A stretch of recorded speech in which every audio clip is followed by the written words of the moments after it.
Olá, mais uma vez nós estamos entrando na tua casa com a tua permissão com o programa Palavra de Fé. Programa esse que tende a levar para você uma palavra de fé, de esperança e de amor.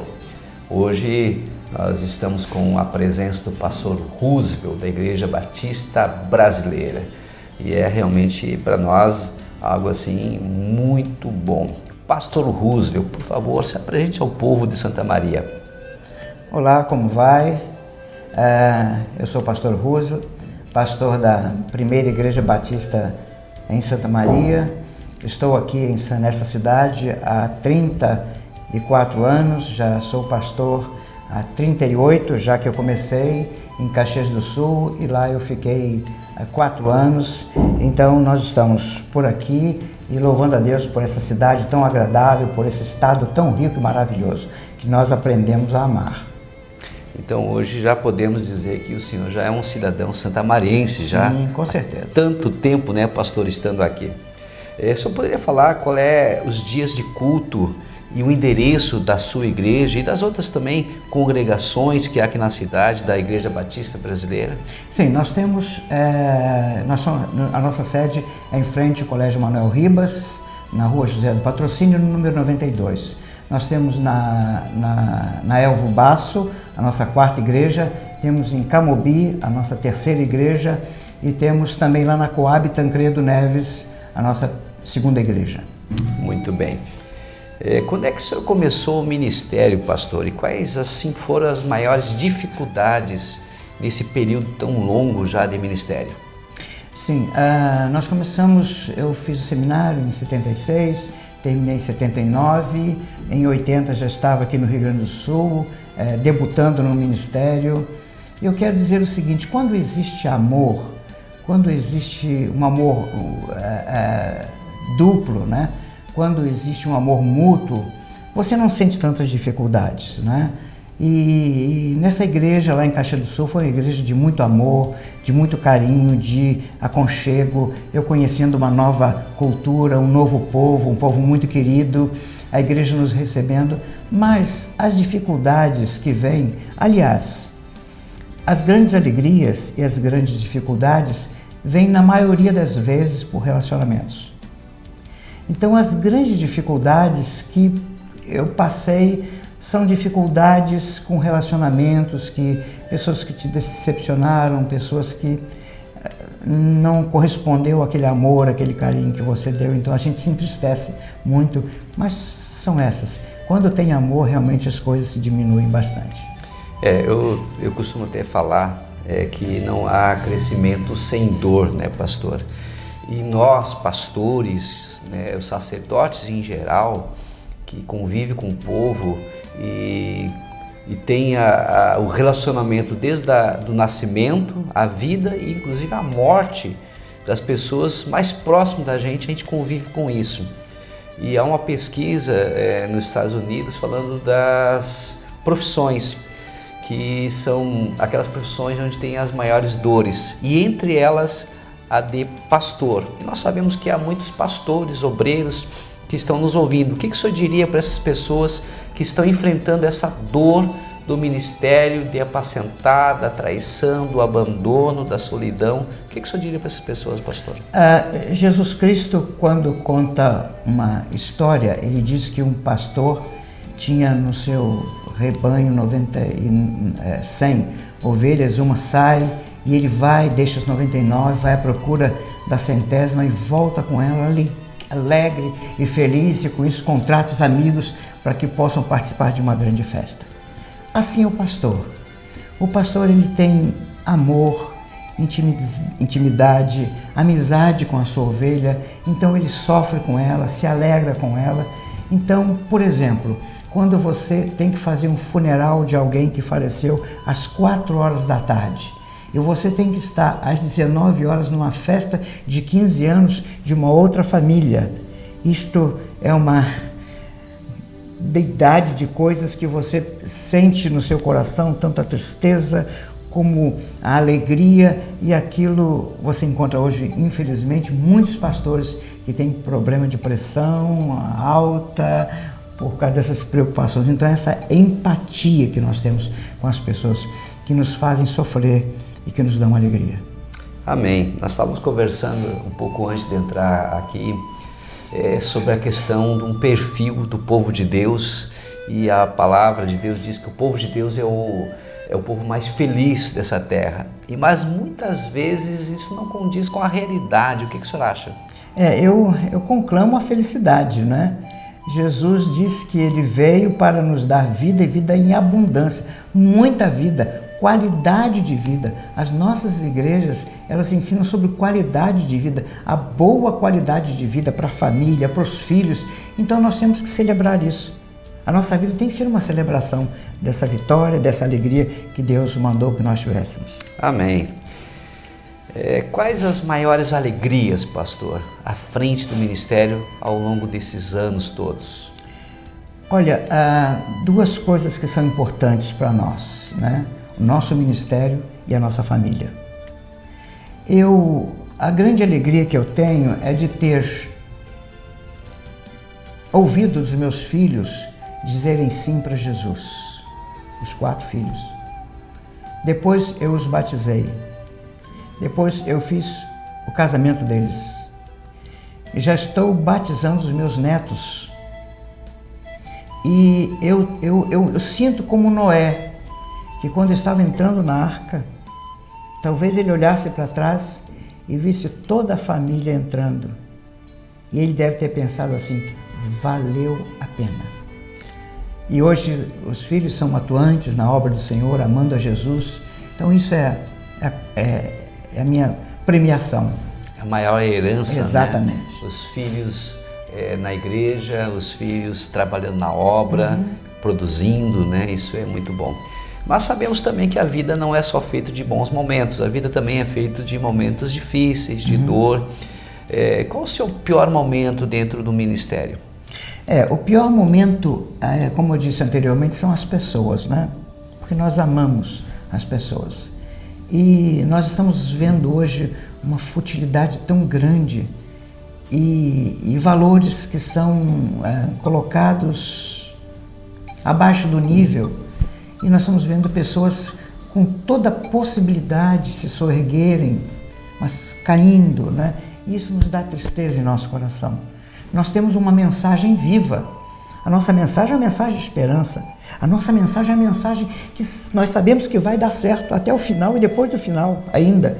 Mas quando nós vemos pessoas trocando tantas coisas, uma vez Jesus conversando com um homem, com um jovem rico, e Jesus apresentou para ele a respeito da eternidade, e aquele jovem ficou triste porque ele achava que tinha que se desfazer de uma série de coisas, e Jesus Cristo também ficou triste porque ele deixou. Então são essas decepções, essa tristeza. Nós temos a mensagem de vida e vida abundante, e nós gostaríamos que as pessoas... É como se nós fôssemos um vendedor que crescemos o nosso produto e sabemos que o nosso produto muda a vida de pessoas, né? E nós vemos muitas pessoas rejeitando e saindo, enfraquecendo. Essa é a nossa tristeza maior. Até porque, né, pastor, nós já usamos esse produto, se podemos dizer assim, e a gente já testou a validade, né, o benefício, a utilidade desse produto, se podemos assim dizer, que é Jesus, é a mensagem, né, da cruz, é o evangelho que muda pessoas, que liberta. Qual a sua maior realização à frente da igreja? Se eu puder dizer qual a sua maior realização? Por estar há 34 anos numa igreja, eu tenho visto moças se casarem, ficarem grávidas, nascerem seus filhos, e os filhos crescem, e um dia eles entendem perfeitamente o que Jesus Cristo veio fazer aqui. E ele diz assim: Jesus, eu quero este plano para mim, eu aceito.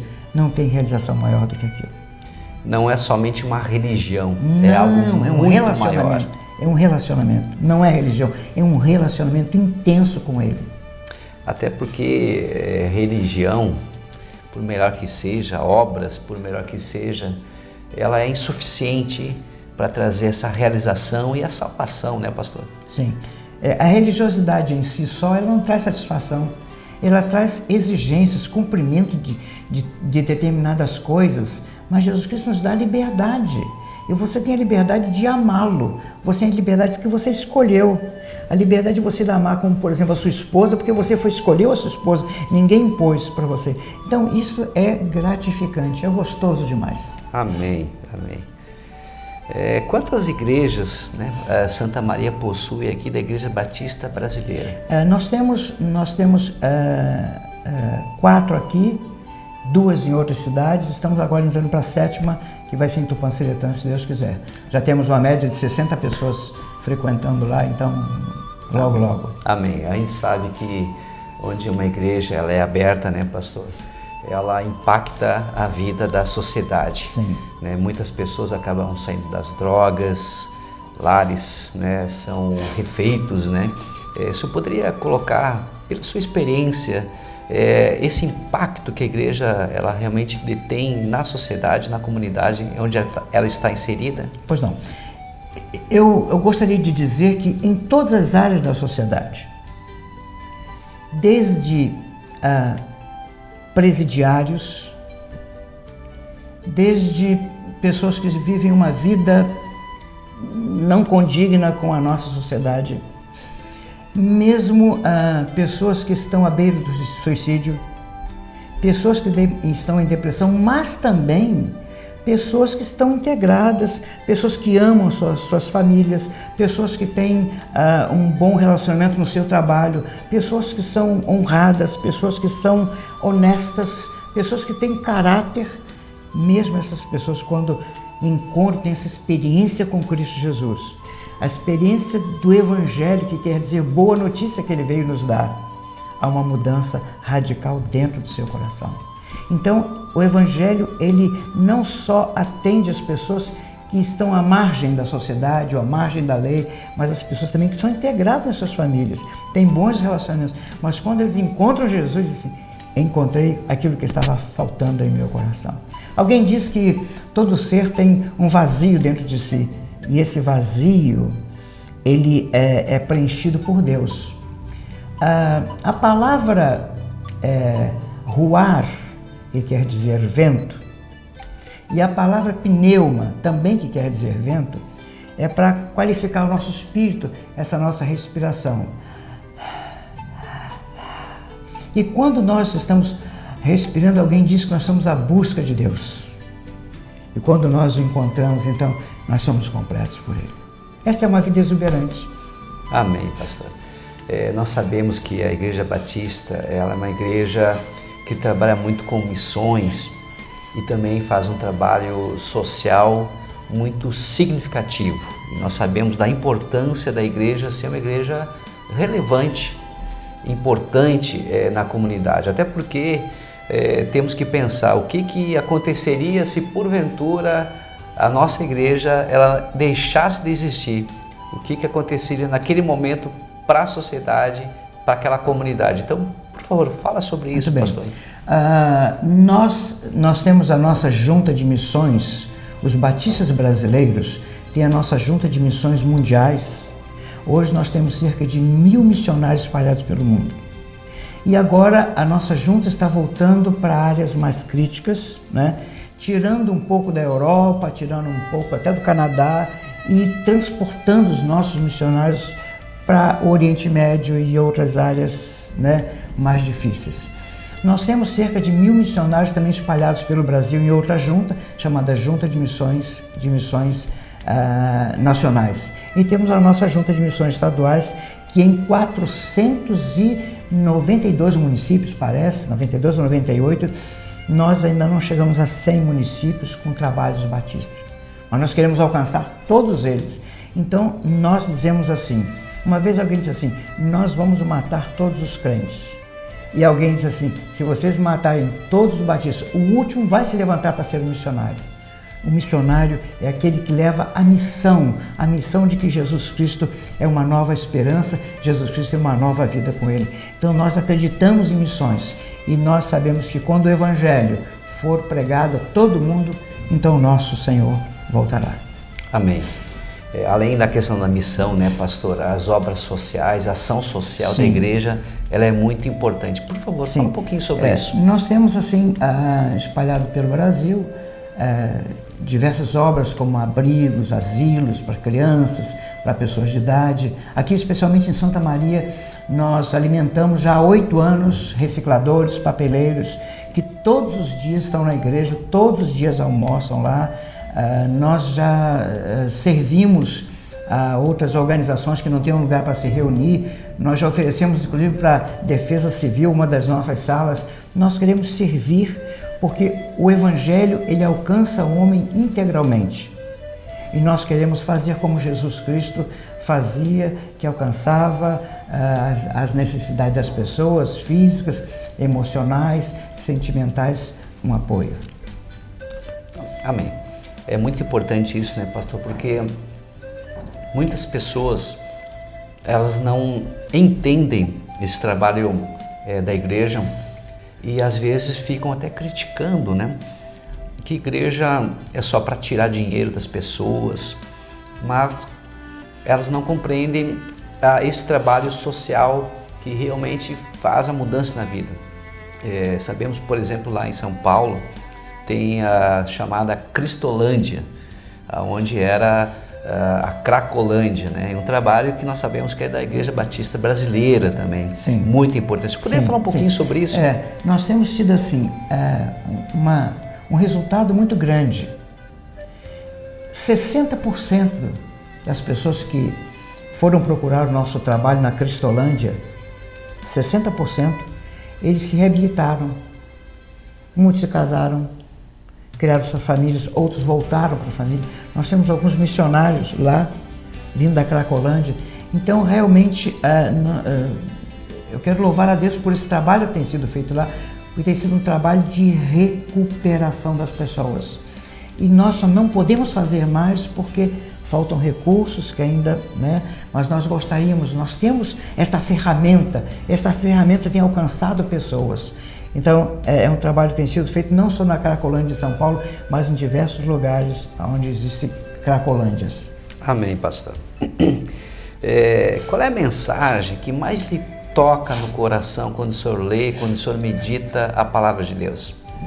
A mensagem que mais me toca no coração, que é latente em minha vida, é mensagem de esperança. Porque o Evangelho é esperança. Hoje, quando o mundo está passando por uma crise política, familiar, social, existencial, emocional e até de uma forma global, nós caminhamos nessa terra com uma esperança que vai além da terra.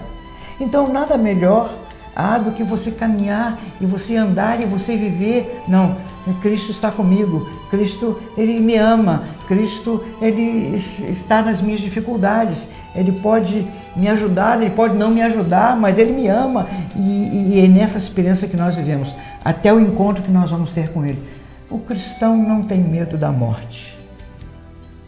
Aliás, há até um texto na palavra de Deus que nós podemos olhar para a morte e dizer assim: ó morte, onde é que está a tua vitória sobre a minha vida?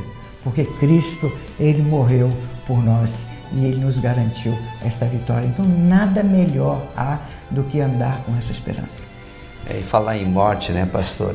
Eu já tive uma experiência de uma pessoa que falou assim: poxa vida, se houve um velório bonito, foi velório de um crente. Até ele colocou. Por quê? Naquele velório estavam vários irmãos cantando, adorando a Deus, e não havia aquele clima de tristeza, né? Embora que seja um momento também de chorar, mas havia também um momento de adoração a Deus e também sabendo que aquele ente querido estava nos braços de Deus. O que você podia dizer sobre isso? Eu me alegro, né? Claro, a tristeza vem pela separação, mas é sempre uma separação momentânea. Eu sei que vou estar, não estou supondo, não estou imaginando, mas eu sei que vou estar com aquela pessoa, porque afinal de contas, Cristo, morreu não para me dar um código de ética, necessariamente ele morreu não para ensinar eu a amar o irmão, mas ele morreu para me dar a vida eterna. E nessa esperança, como falamos anteriormente, que nós caminhamos. Então eu escreveria na minha lápide o seguinte: Roosevelt Goulart Gomes, ele não está aqui. Amém. Estou com ele. Amém. Isso é muito interessante, né? O senhor é hoje uma das referências aqui na cidade de Santa Maria, na pregação do Evangelho, e pela sua conduta, né? E eu tenho certeza que essas palavras, elas vão tocar também no coração de muitos outros pastores, principalmente pastores novos. E se eu pudesse falar para esses pastores novos, que talvez até estejam um pouco desanimados, o que o senhor diria? Eu tenho tido um privilégio de Deus, de sentir hoje o mesmo amor que eu senti quando entreguei a minha vida a Jesus aos 14 anos. É um amor intenso, é um amor de nunca ter sido desamparado pelo Senhor Jesus. Então, olha, sede firmes e constantes, sempre abundantes na obra do Senhor, sabendo que o vosso trabalho não é vão no Senhor. Carta que o apóstolo Paulo escreveu aos Coríntios, capítulo 15, versículo 58.